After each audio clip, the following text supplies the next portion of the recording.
പാലാഴി മഥനം നടത്തിയപ്പോൾ പൊങ്ങി വന്ന അമൃതം പോലെ നന്ദീശ്വരൻ ശ്രീരാമചന്ദ്രൻ്റെ മുമ്പിൽ പ്രത്യക്ഷപ്പെട്ടു. ആ ശ്രീരാമചന്ദ്രൻ്റെ മുമ്പിൽ പ്രത്യക്ഷപ്പെട്ട നന്ദീശ്വരനെയാണ് നാം കഴിഞ്ഞ ദിവസം കണ്ടത്. തുടർന്ന് ശ്രീരാമചന്ദ്രൻ്റെ ദൃഷ്ടി ശിവങ്കൽ പതിയുകയാണ് ചെയ്തത്. നന്ദീശൻ്റെ മുകളിലിരിക്കുന്ന ശിവപാർവതിമാരെ ശ്രീരാമചന്ദ്രൻ കാണുന്നു. ആദ്യം കണ്ടത് ശിവഭഗവാനെയാണ്. ആ സദാശിവ വിഗ്രഹത്തെ ശ്രീരാമൻ കൺകുളിർക്കെ ഹൃദയം നിറഞ്ഞ സ്നേഹത്തോടെ, ഹൃദയം നിറഞ്ഞ ആദരവോടെ നോക്കിക്കാണുന്ന ആ രംഗം ഇങ്ങനെയാണ് വർണ്ണിക്കുന്നത്. നോക്കൂ. തത്രാസിനം മഹാദേവ ശുദ്ധസ്ഫടിക വിഗ്രഹം കോടി സൂര്യപ്രകാശം കോടി ശീതാംശു ശീതളം വ്യാഘ്രതമാംബരതരം നാഗയജ്ഞോപവനീതം സർവലോകരസായുക്തം വിദ്യുത് പങ്കജടാധരം നീലകണ്ഠം വ്യാഘ്രധർമ്മോത്തിരീയം ചന്ദ്രശേഖരം നാനാവിധായുധാദ്രസി ദശബാഹും വിലോചനം യുവാനാം പുരുഷശ്രേഷ്ഠം സച്ചിദാനന്ദ വിഗ്രഹം. ശ്രീരാമചന്ദ്രൻ ആ സച്ചിദാനന്ദ വിഗ്രഹത്തെ കാണുന്ന രംഗമാണ് ഇവിടെ കവി വർണ്ണിച്ചിരിക്കുന്നത്. എങ്ങനെയാണെന്ന് നോക്കൂ. ശുദ്ധസ്ഫടികം പോലെയുള്ള മഹാദേവൻ കോടി സൂര്യപ്രകാശം പുറപ്പെടുവിച്ചുകൊണ്ടിരുന്നു.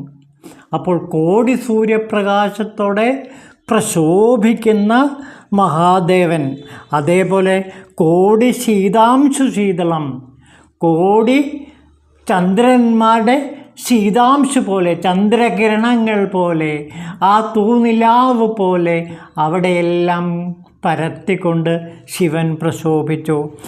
അദ്ദേഹം ചർമാംബരതരം നാഗയജ്ഞോപവീതം, ചർമ്മമാണ് ധരിച്ചിരിക്കുന്നത്. അതുപോലെ നാഗത്തെയാണ് യജ്ഞോപവീതമാക്കിയിരിക്കുന്നത്. സർവലോകരസയുക്തം വിദ്യുത് പങ്കജടാധരം, വിദ്യുത് പ്രകാശം പോലെയുള്ള ജടാധരത്തോടു കൂടിയ നീലകണ്ഠനെ ശ്രീരാമചന്ദ്രൻ കണ്ടു. വ്യാഘ്രചർമ്മോത്തിരീയമാണ് അദ്ദേഹത്തിൻ്റെ മേൽ ധരിച്ചിരിക്കുന്നത്. ചന്ദ്രശേഖരനായ ആ ഭഗവാനെ ശ്രീരാമചന്ദ്രൻ ദർശിച്ചു. നാനാവിധായുധോദ്രസ്യ ദശബാഹും ത്രിലോചനം, 3 കണ്ണുകളോടുകൂടിയ 10 കൈകളോടുകൂടിയ, 10 കൈകളിലും ദിവ്യായുധങ്ങൾ ധരിച്ചിരിക്കുന്ന യുവാവായ ആ പുരുഷശ്രേഷ്ഠനായ സച്ചിദാനന്ദ വിഗ്രഹത്തെയാണ് ശ്രീരാമചന്ദ്രൻ കണ്ടത്. അപ്പോൾ ശ്രീരാമചന്ദ്രൻ്റെ മുമ്പിൽ ശിവൻ പ്രത്യക്ഷപ്പെട്ട ഏറ്റവും ഉജ്ജ്വലമായ മുഹൂർത്തമാണ് നാം ഇവിടെ കാണുന്നത്. കാളപ്പുറത്ത് വൃഷഭാരൂഢനായിരിക്കുന്ന ശിവഭഗവാനെ ശ്രീരാമചന്ദ്രൻ തൻ്റെ കണ്ണുകളെ കൊണ്ട്, ബാഹ്യചക്ഷുസിനെ കൊണ്ടും ആന്തരിക ചക്ഷുസിനെ കൊണ്ടും ഇന്ദ്രിയങ്ങളെ കൊണ്ടും കണ്ട് അനുഭവിക്കുകയാണ്. അപ്പോൾ ശ്രീരാമചന്ദ്രൻ ശിവഭഗവാനെ നേരിട്ട് അനുഭവിക്കുന്ന അത്യുജ്വലമായ മുഹൂർത്തമാണ് നാം ഇവിടെ അനുഭവിക്കുന്നത്. അപ്പോൾ ഈ അനുഭവം സത്യത്തിൽ ഒരു വലിയ അനുഭവമാണ്. ശിവഗീതയിലെ ഏറ്റവും ഗംഭീര മുഹൂർത്തമാണിത്. കോടി ചന്ദ്രപ്രകാശത്തോടെ, കോടി സൂര്യപ്രകാശത്തോടെ, കോടി ചന്ദ്രപ്രകാശത്തോടെ പ്രശോഭിക്കുന്ന ആ ഭഗവാനെ നമ്മളും കാണുന്നു. നമ്മുടെ കണ്ണുകൾ കൊണ്ടും ആ പീയൂഷധാര നാം അനുഭവിക്കുന്നു. അപ്പോൾ ഇതിൽ പരം മറ്റൊരു ഭാഗ്യം നമുക്ക് വേറെയുണ്ടോ? ശിവഗീതയിലെ ഏറ്റവും ധന്യമായ മുഹൂർത്തത്തിൽ ശ്രീരാമചന്ദ്രൻ കണ്ട അതേ ശിവവിഗ്രഹത്തെ നമ്മളും കൺകുളിർക്കെ കാണുകയാണ്, നമ്മളും അനുഭവിക്കുകയാണ്. ഇവിടെ ഉള്ളിൻ്റെ ഉള്ളിൽ പ്രകാശിക്കുന്ന 1000 കോടി സൂര്യന്മാരെ പോലെ പ്രകാശിക്കുന്ന ആ സദാശിവ ബ്രഹ്മത്തെ നാം സാക്ഷാത്കരിക്കുന്നു. ഈ സാക്ഷാത്കാരം ശിവഗീതയുടെ അർത്ഥപ്പൊരുളാണ്.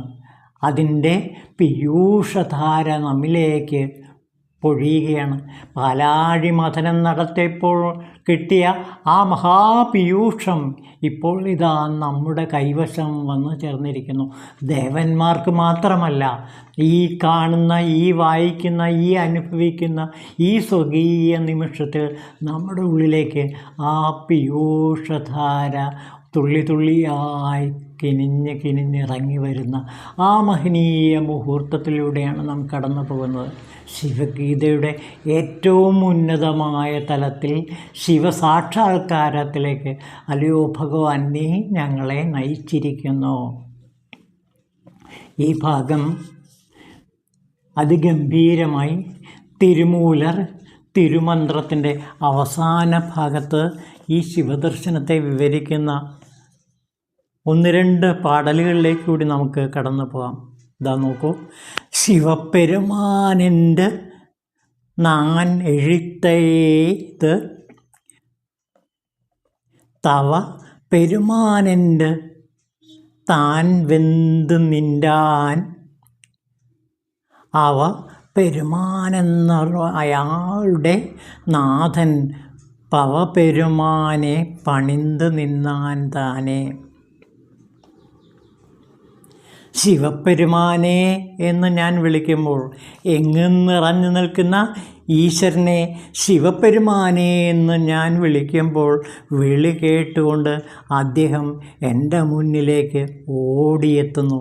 എല്ലാ ശക്തിയുടെയും കേന്ദ്രബിന്ദുവായ 1000 കോടി സൂര്യന്മാരെ പോലെ പ്രകാശിച്ചു നിൽക്കുന്നതായ ആ ആത്മശിവം വിളി കേട്ടിതാ എൻ്റെ മുമ്പിൽ വന്നു നിൽക്കുന്നു. ഇപ്രകാരം അന്യഭാവങ്ങളില്ലാതെ പൂർണ്ണ വിശ്വസ്തയോടെ ദൃഢചിത്തതയോടെ ഭഗവാനല്ലാതെ മറ്റൊരു ആശ്രയവുമില്ലെന്ന ആത്മസ്ഥൈര്യത്തോടെ ശ്രദ്ധാപൂർവം ശിവപെരുമാനേ എന്ന് ഞാൻ വിളിച്ചപ്പോൾ ഇതാ ശിവപെരുമാൻ എൻ്റെ മുമ്പിൽ 1000 കോടി സൂര്യന്മാരെ പോലെ പ്രകാശിച്ചു കൊണ്ടുവന്നു നിൽക്കുന്നു. ഇതാണ് തിരുമൂലർ കണ്ട ശിവദർശനം. ശിവപെരുമാനെ എന്ന് ഒരു തവണ വിളിച്ചുള്ളൂ. അപ്പോഴേക്കും ശിവപെരുമാൻ ഓടി അദ്ദേഹത്തിൻ്റെ മുമ്പിൽ പ്രത്യക്ഷനാകുന്നു.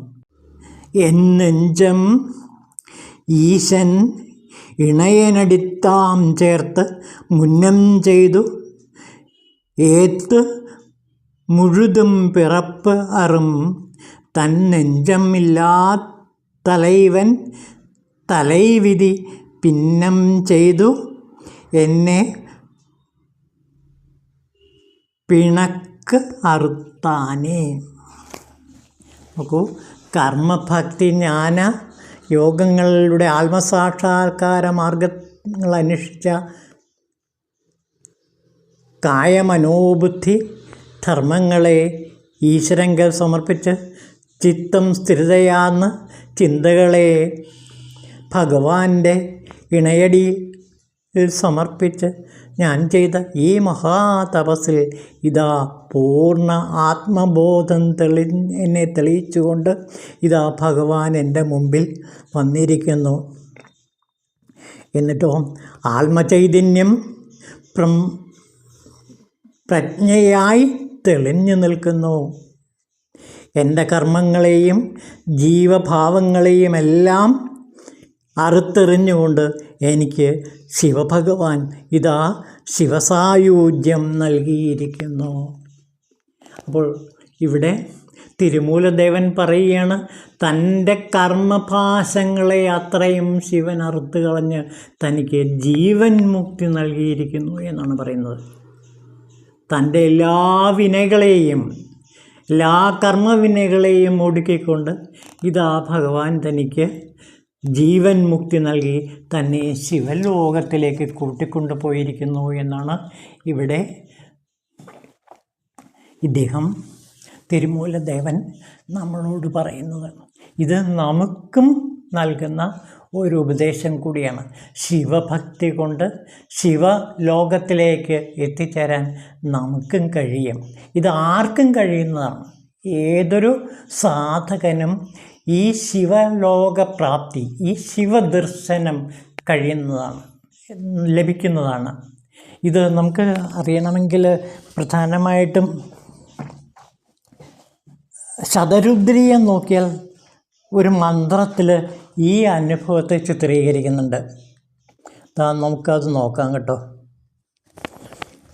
അസൗയോ അവസർപ്പതി നീലഗ്രീവോ വിലോഹിത ഉദൈനം ഗോപ അദൃശ്യന്യദ്യ ശന്യ ദഹാരയാം ഉദൈനം വിശ്വാഭൂതാനി സദൃഷ്ടോ മൃഡയാദിന. കാളകൂടധാരണം കൊണ്ട് കഴുത്തിൽ നീലനിറമുള്ളവനും കത്തിജ്വലിക്കുന്ന തീ പോലെ തിളങ്ങിക്കൊണ്ടിരിക്കുന്നവനും ആദിത്യമണ്ഡലാന്തർവർത്തിയും ആദിത്യരൂപനുമായ രുദ്രനെ ഗോപാലന്മാർ കാണുന്നു. അതായത് പശുവിനെ മേച്ച് നടക്കുന്ന സാധാരണ മനുഷ്യരായ ഗോപന്മാർ കാണുന്നു. അതുപോലെ വെള്ളം ചുമക്കുന്ന സ്ത്രീകളും രുദ്രനെ കാണുന്നു. കൂടാതെ വേദവേദ്യനായ ആ രുദ്രനെ എല്ലാ ഭൂതങ്ങളും കാണുന്നു. അങ്ങനെ കാണപ്പെടുന്ന ആ രുദ്രൻ നമ്മൾക്കും ദർശനീയമായി തീരട്ടെ എന്നാണ് പ്രാർത്ഥന. അപ്പോൾ ഗോപാലന്മാർക്കും അതുപോലെ വെള്ളം കോരുന്ന സ്ത്രീകൾക്കും ഭൂതങ്ങൾക്കും കാണാമെങ്കിൽ നമുക്കും കാണാൻ ഒരു പ്രയാസവുമില്ല. ആദിത്യാന്തർവർത്തിയും ദീനരക്ഷകനും ശാന്തനുമായ ആ ഈശ്വരനെ എല്ലാവർക്കും പ്രത്യക്ഷീകരിക്കാൻ കഴിയും. ഭാവന ചെയ്താൽ, സാധന ചെയ്താൽ നമുക്കും ശിവനെ പ്രത്യക്ഷീകരിക്കാൻ കഴിയും. പാണ്ഡിത്യം കുറഞ്ഞു പോയതുകൊണ്ടോ സ്ത്രീകളായതുകൊണ്ടോ ഈശ്വരപ്രത്യക്ഷം ഉണ്ടാകില്ല എന്ന് തീരുമാനിക്കേണ്ട. ഉണ്ടാകുമെന്ന് തീർച്ച തന്നെ. ഗോശബ്ദത്തിലൂടെ ഗോവിനെ മേയ്ക്കുന്ന സാധാരണക്കാർക്കും അതുപോലെ വിദ്യാശൂന്യകളായ സ്ത്രീകളെ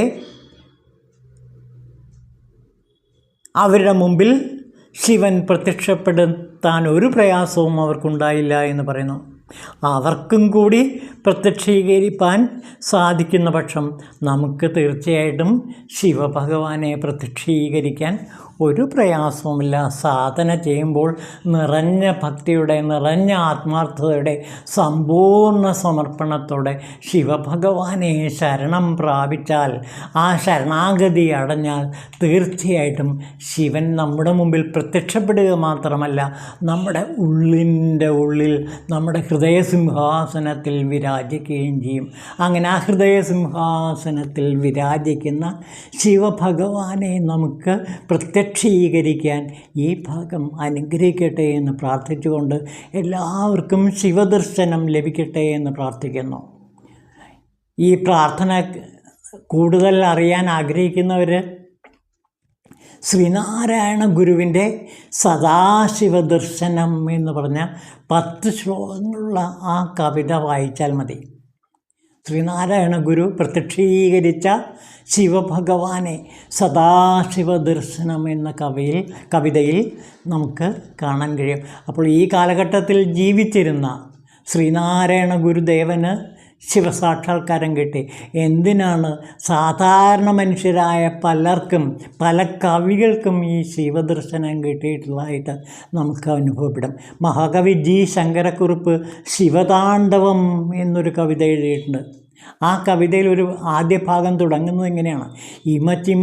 ചിമ്മി നോക്കി നിന്നുപോയി ഞാൻ ആ നടന കേളി വിതതമാം വ്യോമകേശം പാറിയിടുന്നു കെട്ടഴിഞ്ഞു ചിതറുന്നുണ്ടാ രുദ്രാക്ഷമാല. കെട്ടഴിഞ്ഞ് ചിതറുന്ന രുദ്രാക്ഷമാല ആ വ്യോമാകാശത്തിൽ പടർന്ന് കിടക്കുന്നത് കവി നേരിട്ട് കണ്ട് എഴുതിയ കവിതയാണ് ശിവതാണ്ഡവം. എന്നുടെ ചെവിയൊന്നു വിടർന്നെങ്കിൽ സർവത്തിലും അതിതാളം ശ്രവിച്ചെന്നിൽ എഴുന്ന ഞാനൊന്നലിഞ്ഞെങ്കിൽ എൻ്റെ ഗാനം ശങ്കരാഭരണ രാഗമായി ഉയർന്നേനെ എന്നാണ് കവി അവസാനം പ്രാർത്ഥിക്കുന്നത്. അപ്പോൾ ശിവദർശനം കിട്ടിയ സാധാരണക്കാർ നമ്മുടെ മുമ്പിൽ തന്നെയുണ്ട്. ഇതുപോലെ തന്നെ പി കുഞ്ഞിരാമൻ നായർക്കും ഈശ്വര ദർശനം കിട്ടിയിട്ടുണ്ട്. ലോലപീതാംബര ചാത്തുകൾക്കപ്പുറം പീലീമുടി വനമാലകൾക്കപ്പുറം പ്രീതിപ്പൊലിമതൻ പൊൻതിടമാം ജ്യോതിസ്വരൂപനെ പി കുഞ്ഞിരാമൻ നായർ നേരിട്ട് ദർശിച്ചെഴുതിയ കവിതയാണ് കളിയച്ഛൻ. അപ്പോൾ ഇങ്ങനെയൊക്കെയുള്ള കവികളും കലാകാരന്മാരും പോലും സാക്ഷാത്കരിച്ച ആ ശിവ ദർശനം ഇതാ നമ്മുടെ മുമ്പിൽ ആവിഷ്കൃതമായിരിക്കുന്നു. നമ്മുടെ മുമ്പിൽ ശിവഭഗവാൻ പ്രത്യക്ഷപ്പെട്ടിരിക്കുന്നു. ഓം ഹ്രീം ശ്രീ ഗുരുഭ്യോ നമഃ.